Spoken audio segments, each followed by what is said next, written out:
وہ موضوع اپنی اہمیت اور ضرورت کے اعتبار سے آج کے دور کے اندر ہر بچے، ہر نوجوان، ہر بوڑھے، ہر ماں، ہر بہن، ہر بیٹی، ہر گھر، ہر گاؤں، ہر شہر اور پورے معاشرے کی ضرورت ہے، اور وہ موضوع ہے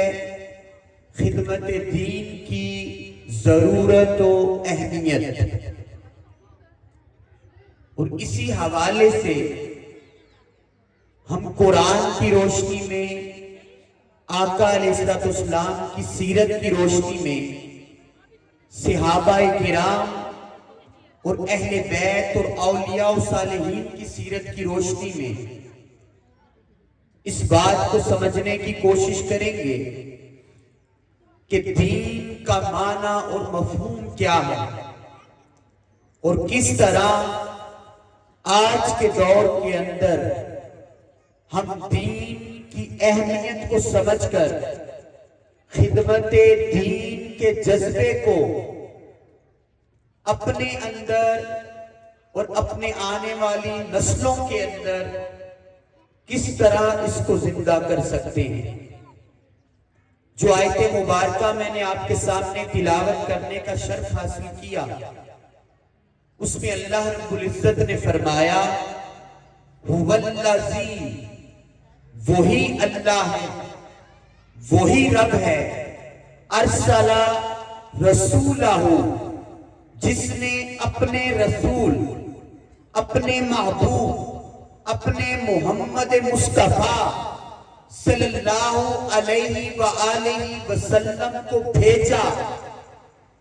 بالہدی و دین الحق، کی ہدایت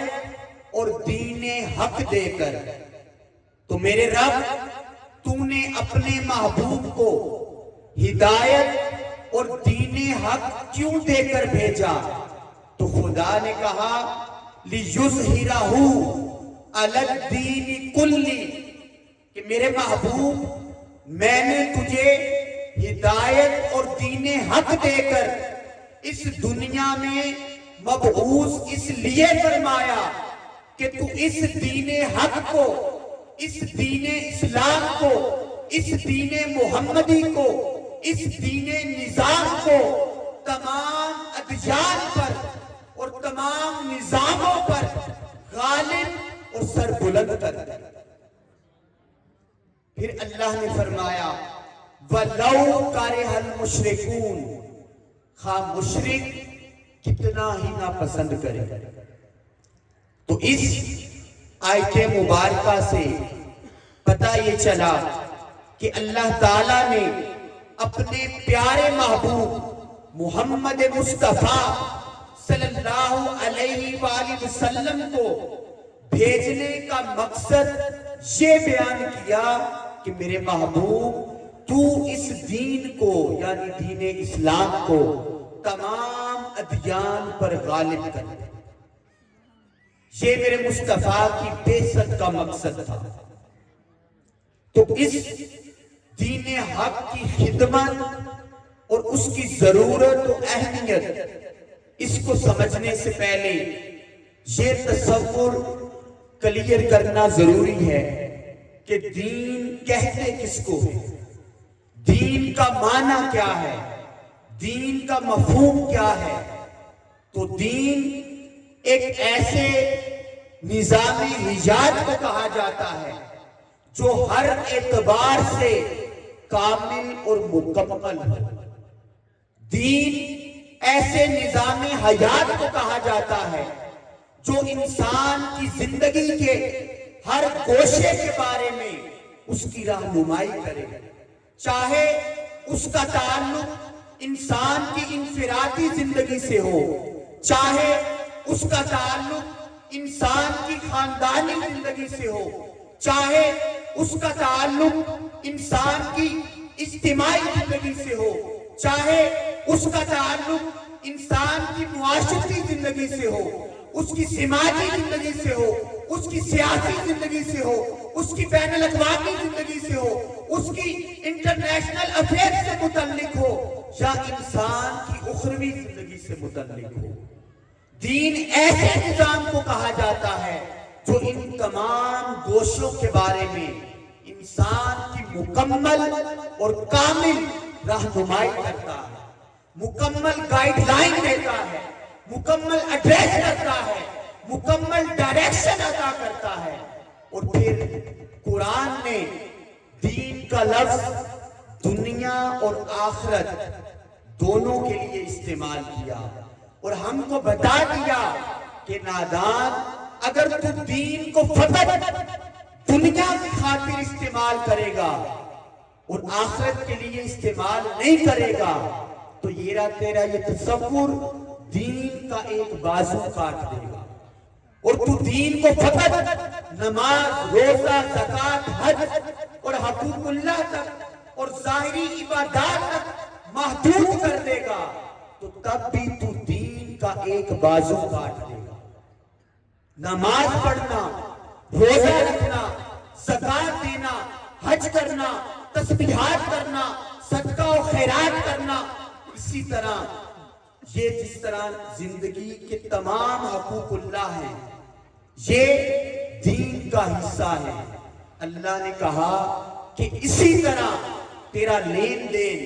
تیری تجارت، تیرے معاملات، تیرا رویہ، تیرا اخلاق، تیری سوچ، تیرا فکر، تیرا عمل گھر کے ساتھ، خاندان کے ساتھ، ہمسایوں کے ساتھ، رشتہ داروں کے ساتھ، سوسائٹی اور معاشرے کے ساتھ، یہ سب کچھ اسی طرح دین کا حصہ ہے جس طرح نماز، روزہ، زکوٰۃ اور حج دین کا حصہ ہے۔ اور پھر آقا علیہ السلام نے جو دین کا تصور امت محمدی کو قیامت تک کے لیے قرآن کی صورت میں، اپنی سیرت کی صورت میں ہم سب کو عطا کر دیا، اس دین کی روح یہ ہے کہ بندے جس طرح مسجد سے اندر کی زندگی دین ہے، اسی طرح مسجد سے باہر کی زندگی دین۔ اور پھر اس کے بعد آقا علیہ السلام نے اس دین کے دو حصے بیان کیے۔ کتنے؟ دو حصے۔ اور آپ اندازہ لگائیں کہ جو دین اس عظمت کا عالم ہو، اس رفعت کا عالم ہو، اس دین کی خدمت کا عالم خدا کی بارگاہ میں کتنا ہو۔ تو آقا علیہ السلام نے دین کے دو حصے بیان کیے۔ پہلے حصے کو ہم معمول بہی دین کہتے ہیں۔ کون سا؟ معمول بہی دین۔ اور دوسرے حصے کو ہم معیاری دین کہتے ہیں۔ تو معمول بہی دین سے مراد اس میں وہ دین ہے جو حقوق اللہ اور حقوق العباد سے تعلق رکھتا ہے۔ معمول بہی دین کے اندر ہم حقوق اللہ بھی ادا کرتے ہیں، نماز پڑھ کے، قرآن پڑھ کے، زکوٰۃ دے کے، حج کر کے اور جملہ ظاہری عبادات کر کے حقوق اللہ کی ادائیگی کرتے ہیں۔ اور حقوق العباد میں اپنے والدین سے کیا رویہ ہونا چاہیے، اپنے بیوی بچوں سے کیا رویہ ہونا چاہیے، اپنے رشتہ داروں سے کیا رویہ ہونا چاہیے، اپنی فیملی اور اہل محلہ سے کیا تعلق ہونا چاہیے، اپنے معاشرے کے اندر اللہ کی مخلوق کے ساتھ رویہ کیسا ہونا چاہیے۔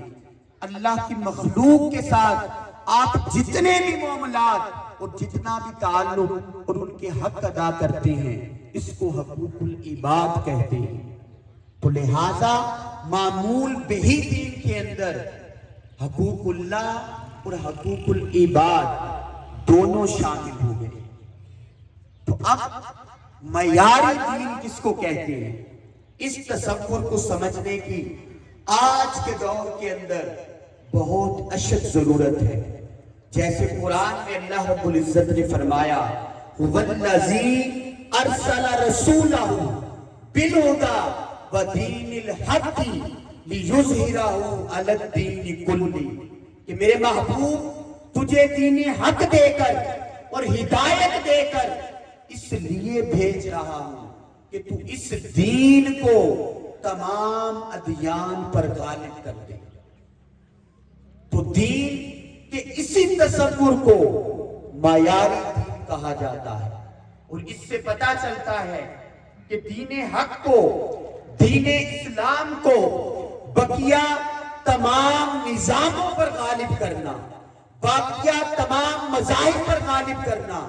باقی تمام سسٹم پر غالب کرنا، یہ منشاء خدا بھی ہے اور بعثت مقصد مصطفیٰ۔ دین اسلام کو تمام ادیان اور سسٹم پر غالب کرنا یہ خدا کی بھی منشا ہے اور بعثت مقصد مصطفیٰ بھی۔ اب اس کے بعد اللہ رب العزت نے جو دین اسلام ہمیں عطا کیا اور قرآن میں فرمایا ان الدین عند اللہ اسلام، کہ اللہ کے ہاں دین فقط اسلام ہے، اس کے علاوہ کوئی کرسچن ہے، یہودی ہے، بدھ مت ہے، سکھ مت ہے، اور اس طرح کے سینکڑوں مذاہب جو دنیا میں ایگزسٹ کرتے ہیں، جو دنیا میں پائے جاتے ہیں۔ اللہ نے کہا کہ بندے اگر مجھ تک پہنچنا ہے تو پھر میرے نزدیک دین فقط دین اسلام ہے، اور اس عظیم دین کو غالب کرنے کے لیے، اس عظیم دین کو تم تک پہنچانے کے لیے میں نے جس ہستی کا انتخاب کیا وہ کائنات کی سب سے محبوب ہستی جو تخلیق وجہ کائنات ہے، خدا نے کہا کہ وہ عظیم ہستی میرے محبوب محمد مصطفیٰ صلی اللہ علیہ وآلہ وسلم کی ذات، ان کو یہ رسپانسبلٹی، یہ ذمہ داری دین کو غالب کرنے کی میں نے عطا کی۔ تو اللہ نے کہا نہیں، اہل ایمان فقط وہ کہلائے گا جو مجھے ایک تو مانے، جو میری وحدانیت کا اقرار تو کرے،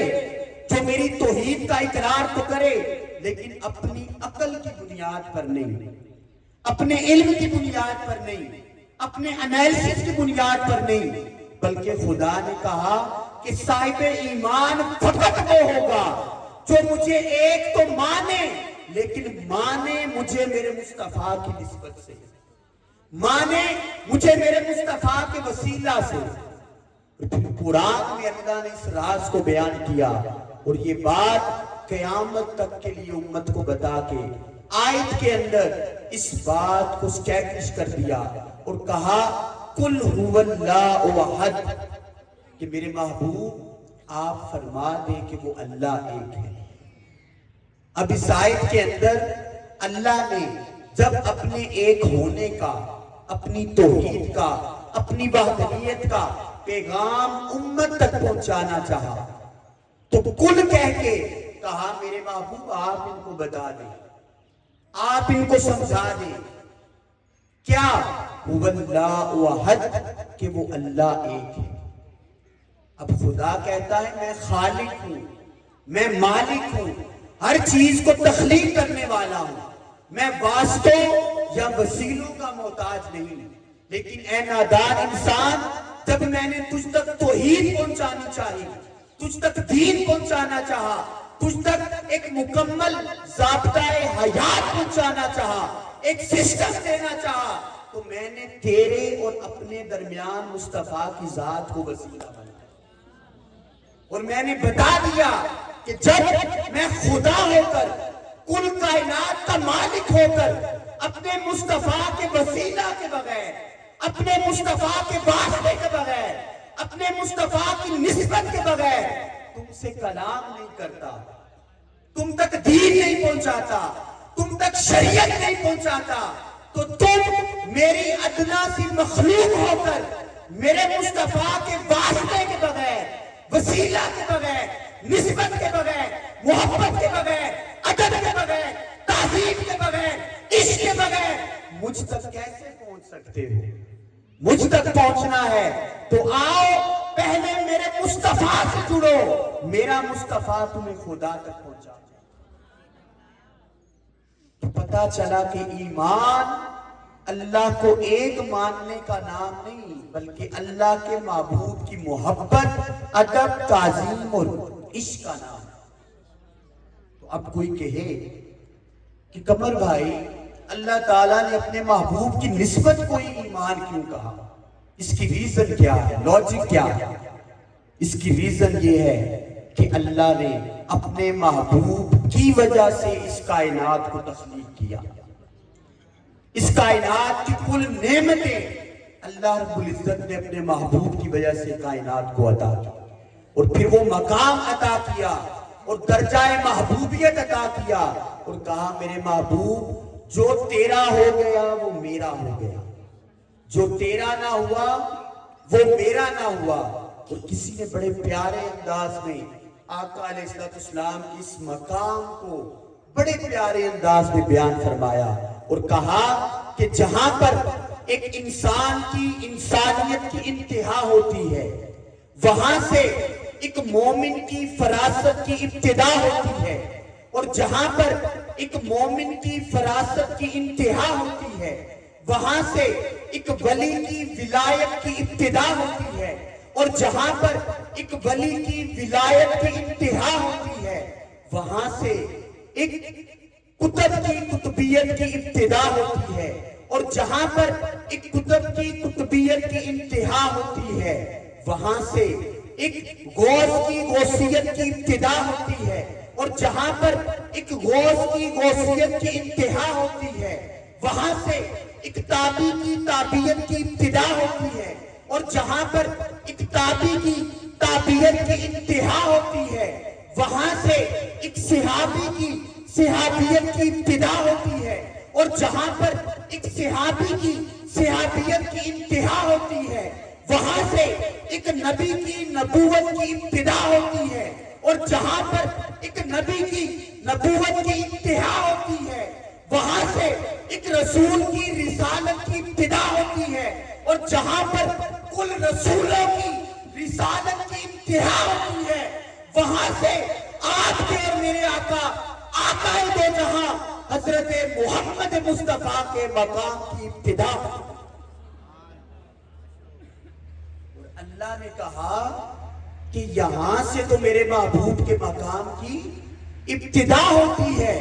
پھر وہ مقام آتا ہے۔ خود خدا قرآن میں فرماتا ہے ثم دنا فتدلا فکان قاب قوسین او ادنا، پھر وہ مقام آتا ہے کہ خدا مصطفیٰ کا اور مصطفیٰ خدا کا ہو جاتا ہے۔ سارے کے سارے فاصلے ختم کر دیے جاتے ہیں، سارے کے سارے فرق مٹا دیے جاتے ہیں، سارے کے سارے فاصلے ختم کر دیے جاتے ہیں، بس ایک فرق باقی رہ جاتا ہے کہ وہ خالق ہوتا ہے، یہ مخلوق ہوتا ہے، وہ رازق ہوتا ہے، یہ مرزوق ہوتا ہے، وہ الہ ہوتا ہے، یہ اس کا بندہ ہوتا ہے، وہ محب ہوتا ہے، یہ اس کا محبوب ہوتا ہے، ارے وہ لا الہ الا اللہ ہوتا ہے، یہ محمد الرسول اللہ۔ اسی لیے امام احمد رضا خان بریلوی رحمت اللہ علیہ نے اس راز کو بیان کیا اور کہا یا رسول اللہ تم ذات خدا سے نہ جدا ہو نہ خدا ہو، تم ذات خدا سے نہ جدا ہو نہ خدا ہو، اللہ کو معلوم کیا جانی کیا۔ تو اس لیے اللہ نے اپنے محبوب کی نسبت کو ایمان کہا۔ تو پھر اس کے بعد ایمان کامل کیسے ہوتا ہے، اپنے نقطہ کمال کو کیسے پہنچتا ہے، یہ ہم قرآن سے پوچھیں گے۔ قرآن نے سورہ حجرات کی آیت نمبر 15 کے اندر اس راز کو بیان کیا اور کہا انما المؤمنون الذین آمنوا باللہ ورسولہ ثم لم يرتابوا وجاہدوا باموالہم وانفسہم فی سبیل اللہ اولئک هم الصادقون۔ اللہ نے یہ راز بیان کر دیے اور کہا کہ انما المؤمنون الذین، ایمان والے تو صرف وہ ہیں صرف وہ کہہ کے اللہ نے شرط لگا دی، اور جب پوچھا کون، فرمایا آمنو باللہ و رسولہ، جو اللہ اور اس کے رسول پر ایمان لے کر۔ پھر فرمایا ثم لم یرتابوا، جب اللہ اور اس کے رسول پر ایمان لے آئیں گے تو پھر وہ کسی شک میں نہیں پڑیں گے، چاہے ان پر بڑی سے بڑی آزمائشیں آ جائیں، مشکلات آ جائیں، پرابلمز آ جائیں، بیماری آ جائے، کسی قسم کی کوئی بھی رکاوٹ یا مسائل آ جائیں دنیا کے اندر، لیکن جو بندہ صاحب ایمان بن جاتا ہے وہ ان مسائل کی وجہ سے ڈگمگاتا نہیں ہے، اس کا ایمان تذبذب کا شکار نہیں ہوتا، بلکہ جتنی بڑی آزمائش آتی ہے اللہ کہتا ہے کہ اس کا ایمان اتنا زیادہ کامل ہو جاتا ہے۔ تو کیا میرے رب فقط تجھ پر، تیرے محبوب پر ایمان لے آئیں تو ہمارا ایمان کامل ہو جائے گا؟ تو اللہ نے کہا نہیں، آگے دو اور شرطیں بیان کی اور فرمایا وَجَاهَدُوا بِأَمْوَالِهِمْ وَأَنفُسِهِمْ فِي سَبِيلِ اللَّهِ۔ ان کی دوسری نشانی یہ ہوگی کہ وہ دین کو زندہ کرنے کے لیے، دین کو تمام نظاموں پر غالب کرنے کے لیے، دین کی مٹتی ہوئی قدروں کو پھر سے زندہ کرنے کے لیے وہ اپنی جان اور اپنے مال سے اللہ کی راہ میں کوشش بھی کرتے ہیں، ایفرٹ بھی کرتے ہیں، اسٹرگل بھی کرتے ہیں اور جہاد بھی کرتے ہیں۔ پھر اللہ نے یہ تین نشانیاں بیان کر کے فرمایا اولئک هم الصادقون، یہی وہ لوگ ہیں جو اپنے دعوی ایمان میں سچے ہیں۔ تو اب آپ کہیں کہ قمر بھائی مال سے دین کے لیے ہم کیسے خدمت کر سکتے ہیں؟ تو مثالیں تو بہت ہیں، لیکن میں صرف ایک مثال عرض کر کے آگے چلوں گا کہ اگر مال سے دین کی خدمت سیکھنی ہو تو آؤ سیدنا ابو بکر صدیق رضی اللہ تعالیٰ عنہ کی بارگاہ میں چلتے، عثمان غنی سے پوچھتے۔ جب آقا علیہ السلام نے حضرت ابو بکر صدیق رضی اللہ تعالیٰ عنہ سے کہا کہ اے صدیق آج دین کو مال کی ضرورت ہے، اگر دین کو زندہ کرنا ہے، دین کو لوگوں تک پہنچانا ہے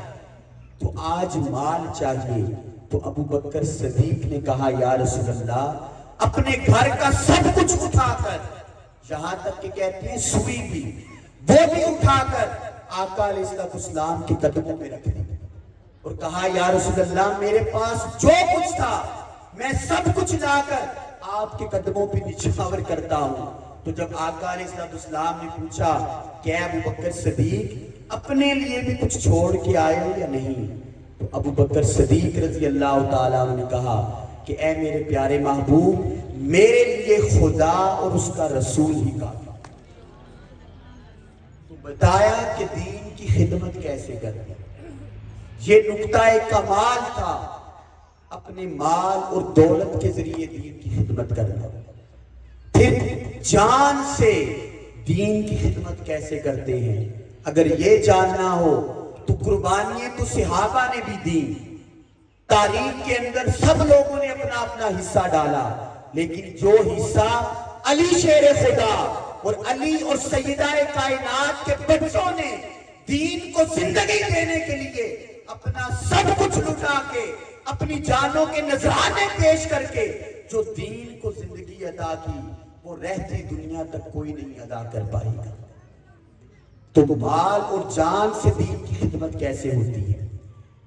کون علی شیر خدا؟ وہ علی شیر خدا جن کے بارے میں مصطفیٰ نے کہا کہ اے علی تجھ سے مومن کے سوا محبت کوئی نہیں کر سکتا اور منافق کے سوا تیرا بغض دل میں کوئی نہیں رکھ سکتا۔ وہ علی شیر خدا، اور جن کے علم کا عالم یہ کہ آقا علیہ السلام نے فرمایا انا مدینۃ العلم و علی بابها، کہ لوگوں میں علم کا شہر ہوں، علی اس کا دروازہ۔ اور یہ کہہ کہ مصطفیٰ علیہ السلام نے ایک بڑا راز ہم سب کو بتا دیا اور کہا کہ اے امت محمدی سن لو، قیامت تک اگر تم نبوت کے علم سے، محمد کے علم سے، محمد کے نور سے اپنا تن اور من روشن کرنا چاہتے ہو تو اس کا راستہ علی شیر خدا ہے. اگر معیاری دین سیکھنا چاہتے ہو تو اس کا راستہ علی شیر خدا ہے. اور یہ اصول دے دیا کہ اگر